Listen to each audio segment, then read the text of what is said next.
The changes are finally here. Yes, you heard that right. The changes are here. We finally have a timeline as to when the mental health, tinnitus, and sleep apnea changes are going to go into effect. And maybe the neurological changes as well. But at least mental health, tinnitus, sleep apnea, maybe the neurological system. And what I'm going to do is I'm going to show you where I know when the changes will be published, where I got that from. I'm going to answer your questions about, will the VA take my rating? And what about those who are 100% P&T? Will ratings go away? And ultimately, I'm going to answer who is safe and who is not safe when it comes to these VA rating changes. So hold on tight, because this is probably the biggest news out of the VA that veterans have been waiting on for a while. Now, here we go. To start this off, this is the House Veteran Affairs Committee. This is Ranking Member Luttrell here. He's going to ask Ms. Tan a question. Ms. Tan is from the VA. She's the Executive Director of Compensation Services, and her role is all about implementing policies. And here's what she has to say about when these changes will go into effect. Here we go.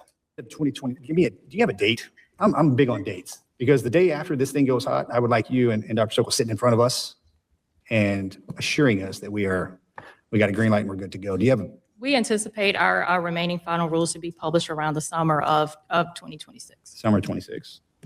And then There we go. we'll have time for implementation, and an effective date start beyond that. There we go. Summer of 2026. There's a few moving pieces here, like claims processors need to be trained, VA raters need to be trained. They got to change DBQs, especially for mental health, looking at the domain criteria.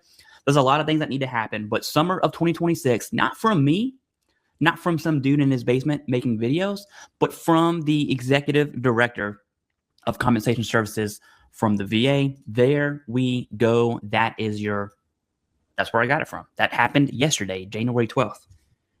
Yes, yesterday. No, excuse me, January 14th. Today's the 15th. Okay, now let's answer your questions. Let's start with what's going to happen if I'm already rated. Let's say you're rated for mental health, tinnitus, sleep apnea, 1, all 3, doesn't matter. Nothing. Nothing's going to happen to you. You can go about your merry little way. All right? You're fine. You made it. This is for future claims. When it goes into effect. Now, when it does go into effect, there'll be a date. You can use GERD and IBS as the example. GERD IBS went into effect May 19th of 2024. And from that, there was M21 guidance on effective dates and all this other stuff, which leads us to the next question is, okay, well, when do I need to submit my claim? The intent to file is a safe bet. You should have, if you want to submit a claim, have an intent to file, that's fine. The safest bet, in my opinion, is to get a diagnosis right now, a clinical medical diagnosis, and submit the claim. There's no reason to wait. I don't know why you would wait. It's my personal opinion that the mental health changes are not favorable. Some people have a different opinion on that.